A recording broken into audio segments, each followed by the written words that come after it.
CRM is then, so once you have defined your customer base, which customers are the most important ones, you will work on the operational level, which means you can also call it sales management. How do you contact these customers? Right? So it's contact management. It means that you have to think about which customers should be served by which media. You have to look at what your customers are interested in, which medias are they present. So targeting according to the preferred media. They leave to the customer the choice on which channel they want to communicate with the brand. For example, they put all links on Facebook, on Instagram, on LinkedIn, on Google+. And actually the customer will choose among these omni-channels the preferred channel. And you have to think about how to interact with the customer. We introduce the concept of Salesforce automation. This means that you have to decide if you automatize the relationship or if you perform the relationship with a human. So this is a very important question today, because actually, normally humans prefer humans, but it's costly. So you cannot offer personalized relationships with humans to all customers, but only to those where the generated cost of human relationships, so the contact cost, are lower than the revenues generated.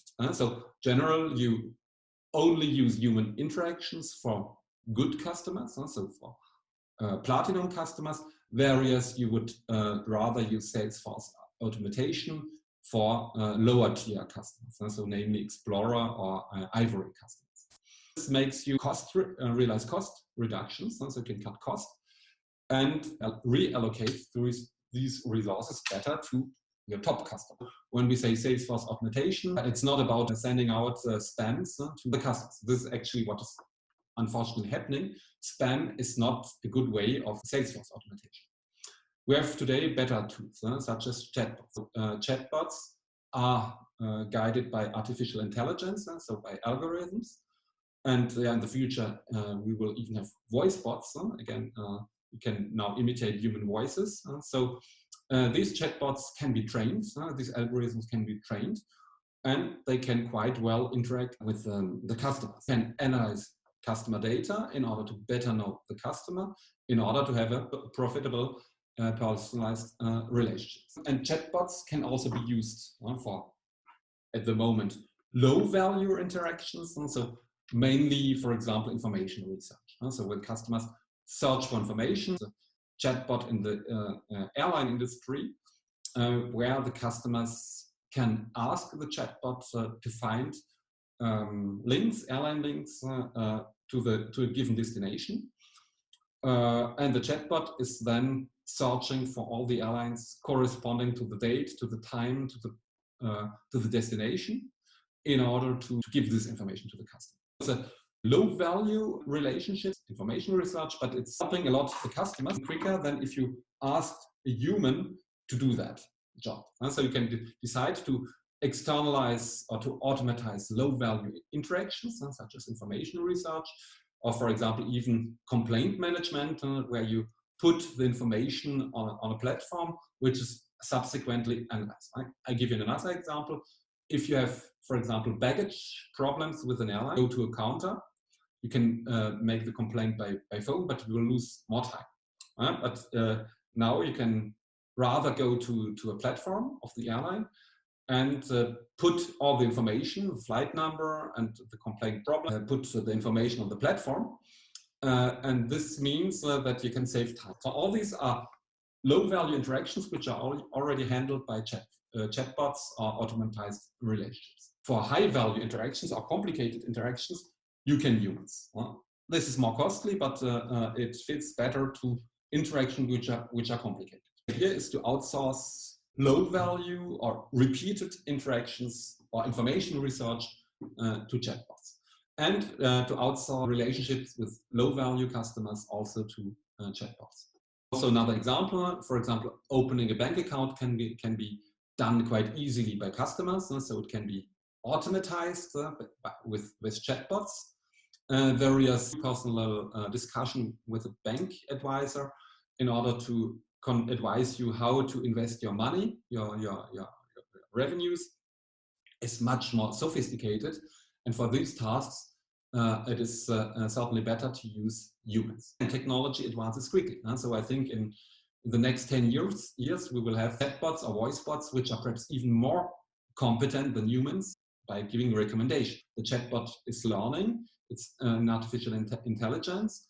So he can be gathered with a lot of information about the customer, for example, his financial risk profile.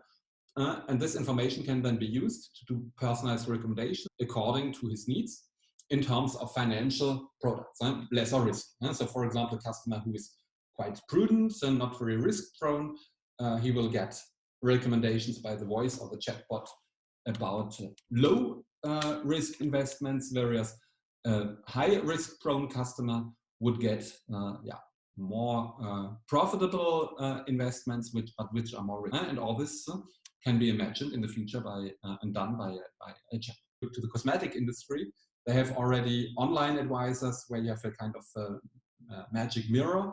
So you take a photo of yourself, and this photo is then analyzed by artificial intelligence. Your morphology, AI, or the chatbot will give you personalized recommendations according to your skin type, according to your face form, your morphology, and it becomes a real advisor based on artificial intelligence that analyzes your preferences, that analyzes your morphology, that analyzes your past purchase behaviors, your price sensibility. So you see, and become really personalized. And all this is done by chatbots. Today, we're rather in omni-channel configurations, omni-channel campaign management, which means that you leave the customer choose the channel he or she prefers. Take the example of Amazon. If a customer wants to interact by telephone, he can. There's an automatic call-back function, but he can also call Amazon. If he wants to interact by a chatbot, he can. If he wants to interact by Messenger, he can. If he wants to interact by Instagram, he can. If he wants to interact on the platform of Amazon, he can. So this is multi or omni-channel management where the customer finally chooses exactly the channel he prefers. Operational CRM, you have also to decide what kind of service you would like to introduce. So I already told you about complaint management with the example of the airline. So we can decide to outsource parts of the complaints by assigning incidents. And so some, let's say, easy incidents, easy to solve, you can be assigned to the chatbot. Some more complicated incidents can be assigned to humans. Artificial intelligence can decide how the incident can be managed.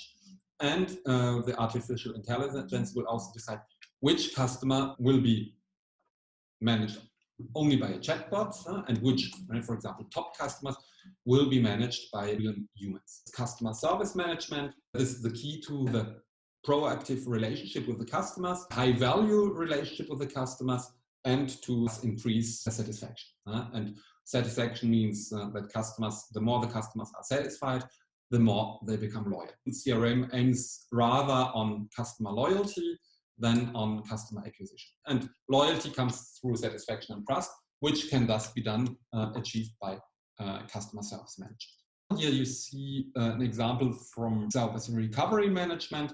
This is a study I did together with a grocery retailer, Leclerc. It is the impact of satisfaction with service management or service recovery management on loyalty. You see on the left side, purchase behavior, purchase basket, and frequency before dissatisfaction and complaint management. On the right side, you see the satisfaction after the complaint. So you see the graph is spread because you have customers who were satisfied. So at T0 here, they all complained, but some of them were satisfied with the complaint, with the service recovery, some were not satisfied with the complaints. Those who were satisfied, you can see that the curves are increasing. So satisfied customers, customers satisfied with the complaint management are increasing the purchase behaviors, the baskets and the frequencies. Those who are dissatisfied are decreasing the purchase basket and frequencies. So this shows clearly the importance of service recovery within the CRM. I distinguished the cohorts in terms of new customers and older customers. New customers are defined as those who have been buying at Leclerc for less than 1.5 years. Older customers are those who have been buying for more than 2 years. New customers, which are the above situated customers here, have a more extremist behavior. If they are satisfied with the relationship or the complaint management, they buy more than the older customers. But on the other hand, if they are dissatisfied, this means that they completely stop the relationship. So this means there's an exit, and you can see that these customers, this is the lower curve, these customers actually stop the relationship if they're dissatisfied with the complaint management. It shows you that recovery management is important in order to maintain the relationship because it has a very positive impact on loyalty. On the other hand, if it's badly managed, if the relationship is bad, it has a negative impact on the relationship. It has also impact on word of mouth, and so both satisfied and dissatisfied customers do word of mouth, and so talk to other customers about the positive experience, but above all, even more, the talk about the negative experience, which shows that it's really important to avoid dissatisfaction. What are the costs? Costs are high. Carrefour is actually investing something like 18 million euros a year in the CRM system, which means that they pay infrastructure, IT infrastructure, so cloud storage, IT infrastructure, database development, and software. So CRM software to analyze the data.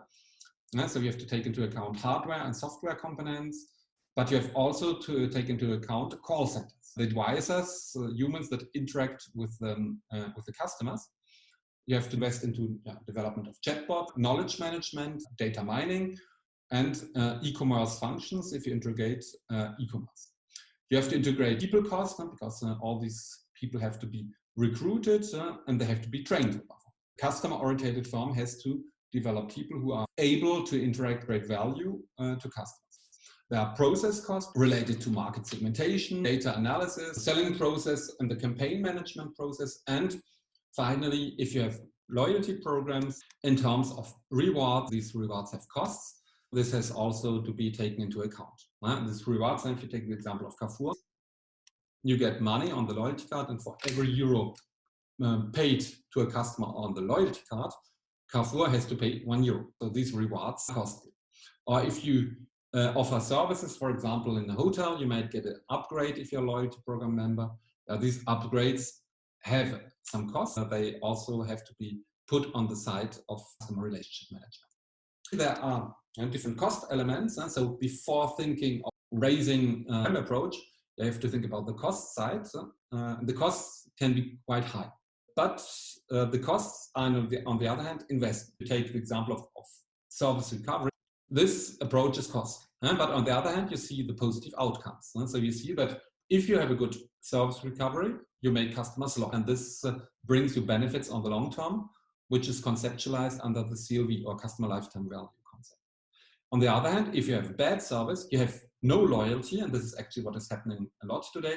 Customers are not loyal because brands don't really deserve to have loyal customers, because brands are not doing a lot for the customers to make them loyal. That is why these investments make customers more loyal, and it's an investment on the long term.